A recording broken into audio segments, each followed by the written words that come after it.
भक्त और भगवान की कहानी। निष्काम भक्ति। एक भक्त था, वह रोज बिहारी जी के मंदिर जाता था, पर मंदिर में बिहारी जी की जगह उसे एक ज्योति दिखाई देती थी।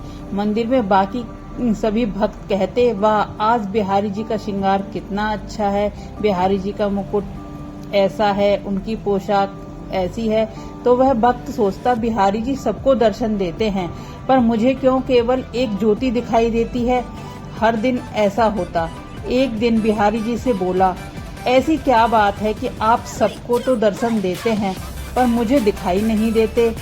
कल आपको मुझे दर्शन देना ही पड़ेगा। अगले दिन मंदिर गया, फिर बिहारी जी उससे ज्योत के रूप में दिखे। वह बोला, बिहारी जी, अगर कल मुझे आपने दर्शन नहीं दिए तो मैं यमुना जी में डूबकर मर जाऊंगा। उसी रात में बिहारी जी ने एक कोढ़ी के सपने में आए, जो कि मंदिर के रास्ते में बैठा रहता था, और बोले, तुम्हें अपना कोढ़ ठीक करना है। वह कोढ़ी बोला, हाँ भगवान।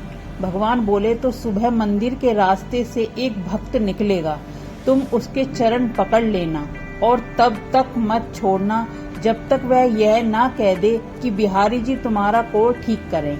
अगले दिन वह कोढ़ी रास्ते में बैठ गया। जैसे ही भक्त निकला, उसने उसके चरण पकड़ लिए और बोला, पहले आप कहो कि मेरा कोढ़ ठीक हो जाएगा।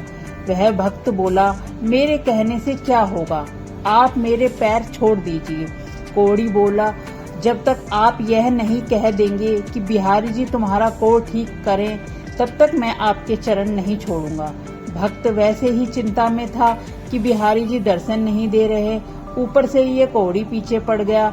तो वह झुंझलाकर बोला, जाओ, बिहारी जी तुम्हारा कोढ़ ठीक कर दें, और मंदिर चला गया। जाकर देखता है, बिहारी जी के दर्शन हो रहे हैं। बिहारी जी से पूछने लगा, अब तक आपने मुझे दर्शन क्यों नहीं दे रहे थे। तो बिहारी जी बोले, तुम मेरे निष्काम भक्त हो, आज तक तुमने मुझसे कभी कुछ नहीं मांगा, इसलिए मैं क्या मुंह लेकर तुम्हारे दर्शन देता। यहाँ सभी भक्त कुछ न कुछ मांगने आते रहते हैं, इसीलिए मैं उनसे नजर मिला सकता हूँ, पर आज तुमने रास्ते में उस कोढ़ी से कहा कि बिहारी जी तुम्हारा कोढ़ ठीक कर दें, इसलिए मैं तुम्हें दर्शन देने आ गया। तो सार यह है, भगवान की निष्काम भक्ति ही करनी चाहिए। भगवान की भक्ति करके यदि संसार के ही भोग सुख ही मांगे तो फिर क्या वह भक्ति नहीं, वह तो सौदेबाजी है। राधे राधे।